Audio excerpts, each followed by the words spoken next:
शांति। आज 13 तारीख है, मंगलवार का दिन है।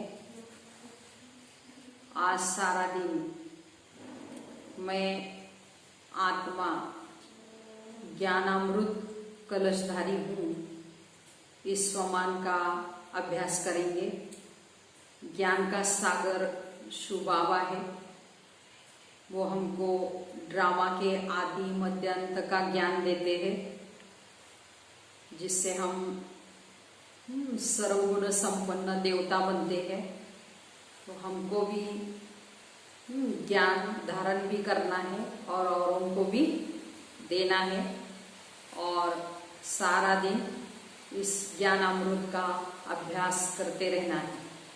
साथ साथ आज बाबा ने बताया है, बाबा आए हैं हमको घर का रास्ता बताने। तो बाबा कहते हैं हमारा ओरिजिनल घर है परम धाम, तो इसके लिए हमको आत्म अभिमानी होकर रहना है, सर्व शक्तियों से संपन्न बनना है। तो सहज ही आत्म अभिमानी स्थिति बनाने से हमको ये राह देखने में आएगी। इसलिए बाबा कहते हैं घोट घोट के नेको आत्मा समझो। आज का महावाक्य है, बाबा कहते मीठे बच्चे, बाप आए हैं तुम्हें घर की राह बताने, तो तुम आत्म अभिमानी होकर रहो, तो ये राह सहज देखने में आएगी। प्रश्न है, संगम पर कौन सी ऐसी नॉलेज मिली है जिससे सतयुगी देवताएं मोहजित कहलाते हैं? तो उत्तर है, संगम पर तुम्हें बाप ने अमर कथा सुनाकर अमर आत्मा की नॉलेज दी है। ज्ञान मिला है कि ये अविनाशी बना बनाया ड्रामा है, हर एक आत्मा अपना अपना पार्ट बचाती है, वह एक शरीर छोड़ दूसरा लेती है, इसमें रोने की बात नहीं है। इसी नॉलेज से सतयुगी देवताओं को मोहजित कहा जाता है। वहां मृत्यु का नाम ही नहीं, खुशी से पुराना शरीर छोड़ नया लेते हैं। तो संगम पर हमको बाबा ने आत्मा की नॉलेज दी है। आत्मा को कभी कोई मार नहीं सकता, न कोई काट सकता है। आत्मा तो अविनाशी है, लेकिन उसमें बाबा कहते हैं अविनाशी पार्ट भरा हुआ है। ये ड्रामा भी अविनाशी है, हर एक अपना अपना पार्ट आत्मा बचाती है, एक शरीर छोड़ दूसरा लेती है, उसमें रोने की दरकार नहीं है, बाबा कहते हैं। और सतयुग में वैसे भी बाबा कहते मृत्यु का नाम नहीं होगा। पहले से ही हमको छोटे बच्चे के बाल शरीर का साक्षात्कार होगा, तो हमको उस नए शरीर में जाने की खुशी होगी। गीत है, नयनहीन को राह दिखाओ प्रभु। ओम शांति। मीठे मीठे रूहानी बच्चों प्रति रूहानी बाप कहते हैं कि राह तो दिखाता हूं, परंतु पहले अपने को आत्मा निश्चय करके बैठो, देही अभिमानी होकर बैठो, तो फिर तुमको राह बहुत ही सहज देखने में आती है। तो भक्ति मार्ग में आधा कल्प हमने ठोकरे खाई, भक्ति मार्ग की अतः सामग्री है। अब बाबा ने समझाया कि बेहद का बाप एक ही है। बाबा कहते तुमको रास्ता बता रहा हूं, दुनिया को ये पता नहीं है कि कौन सा रास्ता बता दे, मुक्ति, जीवन मुक्ति का, गति सदगति का। तो मुक्ति कहा जाता है शांति धाम को। आत्मा शरीर बिगर कुछ भी बोल नहीं सकती, कर्मेंद्रियों द्वारा ही आवाज होता है, मुख से ही आवाज होता है ना। मुख न हो तो आवाज कहाँ से आएगा? बाबा कहते हैं आत्मा को ये कर्मेंद्रिया मिली ही है कर्म करने के लिए। तो रावण राज्य में तो तुम विकर्म करते रहते हो, ये विकर्म छीछी कर्म है जो हो जाते हैं। सतयुग में रावण ही नहीं तो कर्म वहां कहते अकर्म हो जाते, वहां 5 विकार होते ही नहीं, तो उनको कहा ही जाता है स्वर्ग। तो भारतवासी स्वर्गवासी थे, अब फिर नरकवासी है। विषय वैतरणी नदी में गोते खाते रहते हैं, तो सब एक दो को दुख देते रहते विकारों के कारण। अब कहते हैं बाबा ऐसी जगह ले चलो जहां दुख का नाम ना हो। तो ये भारत, बाबा कहते हैं जब स्वर्ग था तो वहां दुख का नाम निशान नहीं था। तो स्वर्ग, बाबा कहते स्वर्ग से फिर हम नरक में आए, अब फिर स्वर्ग में हमको जाना है। ये खेल है ड्रामा का। बाप ही बच्चों को बैठ समझाते हैं कि सच्चा सच्चा सत्संग ये है, तुम यहाँ सत बाप को याद करते ही हो कि ऊंचते ऊंच भगवान है, वह है रचता, उनसे हमको वर्षा मिलता है। तो बाप ही बच्चों को वर्षा देंगे। हद का बाप होते हुए भी फिर याद करते, हे भगवान, हे परम पिता परमात्मा, रहम करो। तो भक्ति मार्ग में धक्के खाते खाते हैरान हो गए हैं। कहते, हे बाबा हमको सुख शांति का वर्षा दो। तो ये तो बाप ही दे सकते, सो भी 21 जन्मों के हिसाब करना चाहिए। तो सतयुग में जब इनका राज्य था तो बहुत थोड़े मनुष्य होंगे, कहते जनसंख्या बहुत कम होगी, एक धर्म था, एक ही राजाई थी। तो उनको कहा जाता है स्वर्ग, सुखधाम, पैराडाइज, सतो प्रधान दुनिया, अनेक नाम है। नई दुनिया को कहा ही जाता है सतो प्रधान दुनिया, पुरानी को कहेंगे तमो प्रधान। हर चीज पहले सतो प्रधान, फिर सतो, फिर रजो, फिर तमो होती है। तो छोटे बच्चे को बिल्कुल सतो प्रधान कहेंगे। कहते छोटे बच्चे को महात्मा से भी ऊंचा कहा जाता है। महात्माएं तो जन्म लेते हैं, बड़े होकर विकारों का अनुभव करके फिर घर बार छोड़ भागते हैं, लेकिन छोटे बच्चों को बाबा कहते हैं विकारों का पता ही नहीं होता। छोटे बच्चे को विकार का पता ही नहीं, बिल्कुल इनोसेंट, इसलिए महात्मा से भी ऊंच कहा जाता है। देवताओं की भी ऐसे महिमा गाते हैं कि सर्वगुण संपन्न, 16 कला संपूर्ण, डबल अहिंसक, मर्यादा पुरुषोत्तम। तो साधुओं की यह महिमा कभी नहीं करेंगे। तो बाप ने हिंसा और अहिंसा का अर्थ भी समझाया है। किसको मारना, इसको भी हिंसा कहा जाता है। सबसे बड़ी हिंसा है काम कटारी चलाना। देवताएं हिंसक नहीं होते हैं, तो काम कटारी नहीं चलाते हैं। तो बाबा कहते अब मैं आया हूं तुमको मनुष्य से देवता बनाने। देवता होते ही सतयुग में है, तो यहाँ कोई भी अपने को देवता कह ही नहीं सकते। ये ज्ञान बाबा ही देते हैं। माना देवताओं की महिमा करते हैं और समझते हम नीच पापी भिखारी हैं, फिर अपने को देवता कैसे कहेंगे? इसलिए हिंदू धर्म का कह दिया है, वास्तव में है आदि सनातन देवी देवता धर्म। हिंदू तो हिंदुस्तान से निकला हुआ है, उन्होंने फिर हिंदू ही धर्म कह दिया है। तो तुम कहेंगे हम देवता धर्म के हैं, तो भी हिंदू में लगा देंगे, कहेंगे हमारे पास कॉलम ही हिंदू धर्म का है। तो पतित होने के कारण बाबा कहते अपने को देवता कह नहीं सकते। तो अब तुम जानते हो हम पूज्य थे, अब पुजारी बने हैं। पूजा भी पहले सिर्फ शिव की करते हैं। जब भक्ति मार्ग शुरू हुआ द्वापर से, हमने पहले जो पूजा की शिव की, फिर जैसे जैसे उतरते हैं तो अनेकों की पूजा करते हैं। तो शिव की करते, फिर विविचारी पूजा अरे बने। बाप एक है, उनसे वर्षा मिलता है।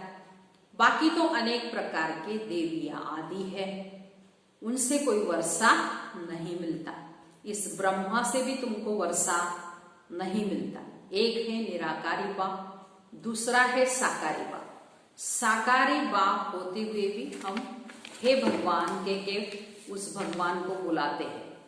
तो माना उसको दुख हरता सुख करता कहा जाता है। तो वही एक निराकारी बाप है जो दुख से छुड़ाए सुख देते हैं।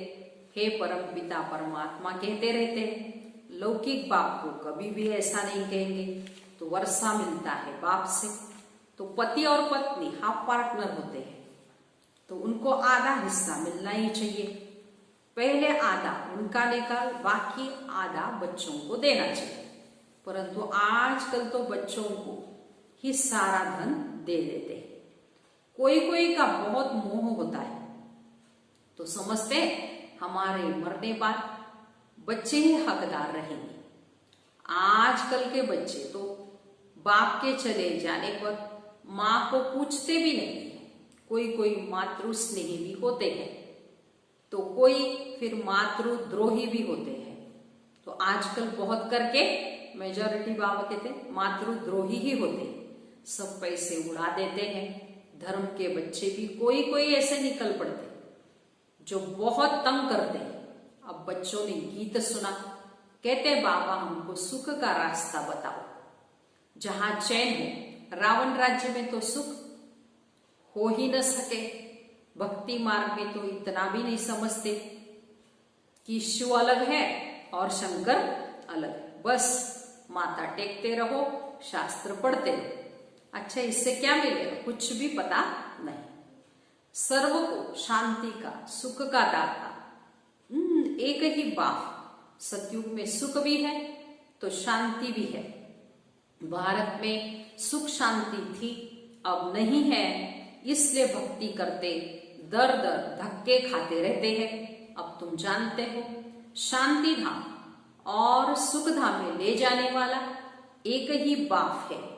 बाबा हम सिर्फ आपको ही याद करेंगे, आपसे ही वर्षा लेंगे। बाबा कहते देह से, देह के सब धर्मों को भूल मुझे याद करो। एक बाप को याद करना है, आत्मा को यहां पवित्र बनना है। याद नहीं करेंगे तो फिर बाबा कहते सजाएं खानी पड़ेगी, पद भ्रष्ट हो जाएगा। इसलिए बाबा कहते याद की बच्चे मेहनत करो, आत्माओं को समझाते। तो और कोई भी सत्संग आदि ऐसा नहीं होगा जहां ऐसे कहे हे रूहानी बच्चों, हे रूहानी बच्चों। तो ये है रूहानी ज्ञान जो रूहानी बाप से ही बच्चों को मिलता है। एक ज्ञान सागर बाप ही देते हैं। रूहानी अर्थात निराकार, तो शिव भी निराकार है। तुम्हारी आत्मा भी बिंदी बहुत छोटी है, तो उनको कोई देख न सके सिवाय दिव्य दृष्टि के। तो दिव्य दृष्टि बाप ही देते हैं। भार बाप कहते हैं भगवत बैठ भगवान हनुमान गणेश आदि की पूजा करते। अब उनको साक्षात्कार कैसे हो? तो बाबा कहते दिव्य दृष्टि दाता मैं ही हूं, मैं ही साक्षात्कार कराता हूं। जो बहुत भक्ति करते फिर मैं ही उनको साक्षात्कार कराता हूं। परंतु इससे फायदा कुछ भी नहीं है, सिर्फ खुश हो जाते बस बाबा कहते। तो पाप तो फिर भी करते, मिलता कुछ भी नहीं है। तो पढ़ाई बिगड़ तो कुछ थोड़ी मिल सकेगा। बाबा कहते हैं देवता है, सर्वगुण संपन्न है, वो कैसे बने? पढ़ाई से ही तो बने। तो तुमको भी ऐसा बनना है। बाकी तो वह है कि सब भक्ति मार्ग का साक्षात्कार। सचमुच कृष्ण को बाबा कहते झूलों में स्वर्ग में देखते हैं, तो उनके साथ रहो। वो तो पढ़ाई पर है ना बाबा कहते। तो जितना श्रीमत पर चलेंगे उतना ऊंच पद पाएंगे। श्रीमत भगवान की गाई हुई है, इसलिए श्रीमत भगवत गीता गाते। कृष्ण की श्रीमत नहीं कहे, ये भगवान की गाई हुई है। तो परमपिता परमात्मा की श्रीमत से कृष्ण की आत्मा ने भी ये पद पाया है। तो तुम्हारी आत्मा भी देवता धर्म में थी, अर्थात कृष्ण के घराने में थी। तो भारतवासियों को ये पता ही नहीं राधे कृष्ण आपस में क्या लगते। दोनों अलग अलग राजाई के थे। फिर स्वयं पर बात वो लक्ष्मी नारायण बनते हैं। तो ये सब बातें बाफी आकर समझाते हैं। तो अब तुम पढ़ते ही हो स्वर्ग का प्रिंस प्रिंसेस बनने के लिए। प्रिंस प्रिंसेस का जब स्वयंवर होता है तब फिर नाम बदलता है। तो बाप बच्चों को ऐसा देवता बनाते हैं। अगर बाप की श्रीमत पर चलेंगे तो तो तुम हो मुख वंशावली, वह है कुख वंशावली। वह ब्राह्मण लोग हथियाला बांधते हैं काम चिता पर बैठने का। यहाँ के बच्चे तो लड़ते झगड़ते पैसा ही सारा बर्बाद करते हैं। तो बाबा कहते तुम सच्ची सच्ची ब्राह्मणियां काम चिता से उतार ज्ञान चिता पर बिठाने हथियाला बांधते। तो ये वो छोड़ना पड़े। तो बाबा कहते आजकल की दुनिया में बहुत गंद है, सबसे गंदी बीमारी है बाबा कहते बायोस्कोप। अच्छे बच्चे भी बायोस्कोप में जाने से खराब हो पड़ते हैं, इसलिए बीके को बायोस्कोप में जाना मना है बाबा कहते। हाँ, जो मजबूत है उनको बाबा कहते वहां भी तुम सर्विस करो, सर्विस अर्थ जाओ तो उनको समझाओ। ये तो हद का बायोस्कोप है, एक है बेहद का भी बायोस्कोप। बेहद के बायोस्कोप से फिर यह हद के झूठे बायोस्कोप निकले हैं। तो अब तुम बच्चों को बाबा कहते बाबा ने समझाया है कि मूल वतन जहां से सब बाबा कहते आत्माएं आती रहती, जहां आत्माएं रहती और बीच में है सूक्ष्म वतन, ये है साकारी वतन। खेल सारा यहां साकार वतन में चलता है, ये चक्र फिरता रहता है। तो ब्राह्मण बच्चों को स्वदर्शन चक्रधारी बनना है, देवताओं को नहीं। परंतु ब्राह्मणों को यह अलंकार नहीं देते हैं क्योंकि पुरुषार्थी है ब्राह्मण। आज अच्छे चल रहे, कल गिर पड़ते हैं, इसलिए देवताओं को देते हैं। कृष्ण के लिए भी दिखाते स्वदर्शन चक्र से अकासुर बकासुर आदि को मारा। अब उनको तो अहिंसा परमो धर्म कहा जाता है, फिर हिंसा कैसे करेंगे? तो ये सब भक्ति मार्ग की सामग्री है। जहां जाओ शिव का लिंग तो होगा ही, सिर्फ नाम कितने अलग अलग रख दिए हैं। मिट्टी की देवियां कितनी बनाते, श्रृंगार करते हैं, हजारों रुपया खर्च करते हैं। उत्पत्ति की फिर पूजा करें, पालना कर फिर डुबो देते, कितना खर्चा करते हैं गुड़ियों की पूजा पर।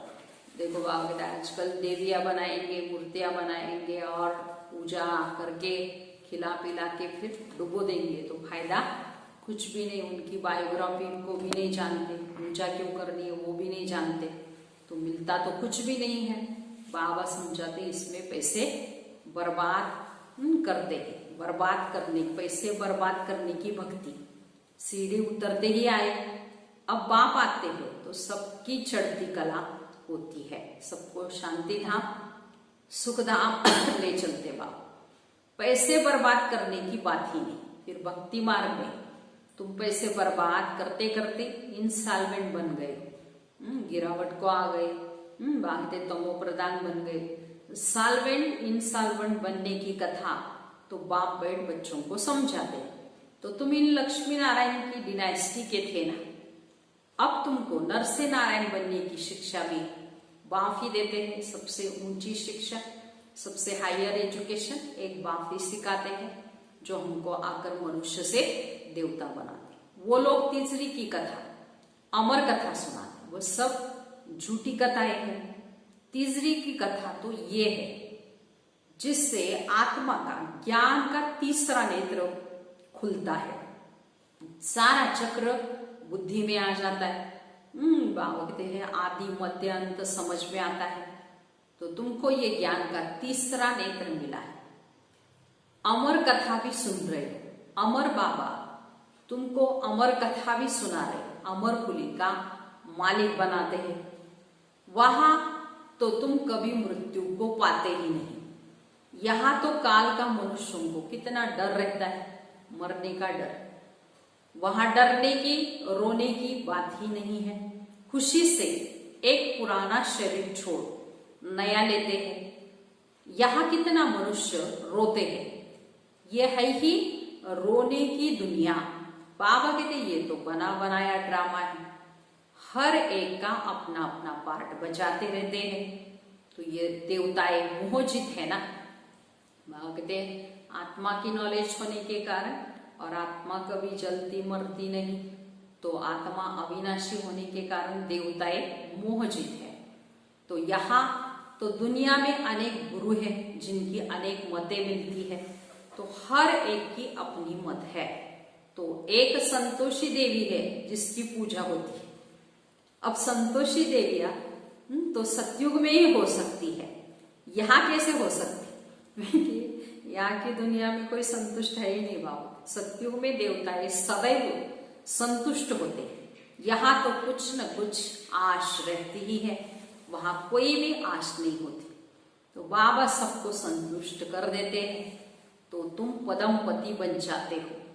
कोई अप्राप्त वस्तु ही नहीं रहती जिसकी प्राप्ति की चिंता हुआ, तो वहां चिंता होती ही नहीं। यहाँ तो सारा टाइम खाते पीते सोते चिंता में ही। बाबा कहते हैं सर्व का सदगति दाता मैं हूं। तो तुम बच्चों को 21 जन्म के लिए खुशी ही खुशी देते हैं। ऐसे बाप को तुमको कितना न याद करना चाहिए। याद से ही तुम सारे पाप भस्म होंगे और तुम सतो प्रधान बन जाएंगे। ये समझने की बातें हैं। जितना औरों को जास्ती समझाएंगे, ज्ञान समझेंगे और उतना समझाएंगे, उतना वहां कहते प्रजा बनती जाएगी और तुम्हारा ऊंच पद होगा। ये कोई साधु आदि की कथा नहीं है। भगवान बैठ इनके मुख द्वारा तुमको ये सारी बातें समझाते हैं।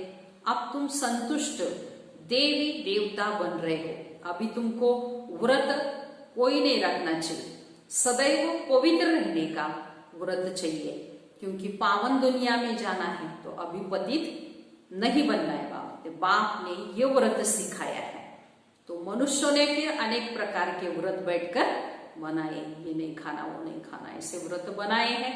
लेकिन बाबा कहते हैं हमको जो व्रत पालन करना है, जो बाबा आकर सिखाते वो पवित्रता का व्रत। अच्छा, मीठे मीठे सिकिलते बच्चों व्रत, माता पिता बाप दादा का याद प्यार और गुड मॉर्निंग। रूहानी बाप की रूहानी बच्चों को नमस्ते। हम रूहानी बच्चों की रूहानी माता पिता बाप दादा को याद प्यार गुड मॉर्निंग और नमस्ते। अभी सारी मुरली का धारणा के लिए मुख्य सार सुनेंगे। पहली पॉइंट है, एक बाप की मत पर चल, सदा संतुष्ट रहे, संतोषी देवी बनना है। यहाँ कोई भी आश नहीं रखनी है। बाप से सर्व प्राप्तियां कर पदम पति बनना है। दूसरी पॉइंट, सबसे गंदा बनाने वाला बायोस्कोप माना सिनेमा है, तो तुम्हें बायोस्कोप देखने की मना है। तुम बहादुर हो तो हद और बेहद के बायोस्कोप का राज समझ दूसरों को भी समझाओ, सर्विस करो। वरदान है आज का। फुल स्टॉप की स्टेज द्वारा प्रकृति की हलचल को स्टॉप करने वाले प्रकृति पति भव। विस्तार है, वर्तमान समय हलचल बढ़ने का समय है। फाइनल पेपर में एक तरफ प्रकृति का और दूसरी तरफ 5 विकारों का विकराल रूप होगा।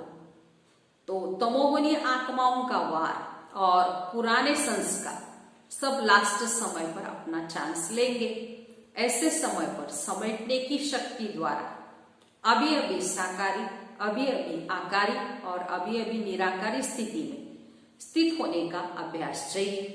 देखते हुए न देखो, सुनते हुए न सुनो। जब ऐसी फुल स्टॉप की स्टेज हो तब प्रकृति पति बन प्रकृति की हलचल को स्टॉप कर सकेंगे। ऐसे बाबा ने सारे दिन के लिए प्रकृति पति भव का वरदान दिया है। तो बाबा कहते वर्तमान समय हलचल बढ़ेगी, तो बाबा कहते सब तरफ से बाबा कहते प्रकृति भी, माया भी, संस्कार सब बाबा कहते दाव लगाएंगे। लेकिन तुमको जो शक्ति चाहिए वो समेटने की, और बाबा कहते वो शक्ति बढ़ेगी। अभी अभी साकारी, अभी अभी आकारी और अभी अभी निराकारी इस स्थिति में स्थित होने का अभ्यास चाहिए। इस अभ्यास को बढ़ाना है। बाबा कहते देखते हुए देखो, सुनते हुए नहीं सुनो, और हर बात को फुल स्टॉप लगाओ। तो बाप कहते फुल स्टॉप लगाने से हम उस स्टेज प्रकृति पति वन बाप कहते प्रकृति की कोई भी हलचल में नहीं आएंगे, उसको स्टॉप कर लेंगे। स्लोगन है, निर्विघ्न राज्य अधिकारी बनने के लिए निर्विघ्न सेवाधारी बनो। तो बाबा कहते जितना खुद भी निर्विघ्न रहेंगे, औरों को भी निर्विघ्न बनाएंगे, उतना बाबा कहते हैं निर्विघ्न सेवा भी कर सकेंगे और निर्विघ्न राज्य अधिकारी भी बनेंगे। अच्छा, ओम शांति।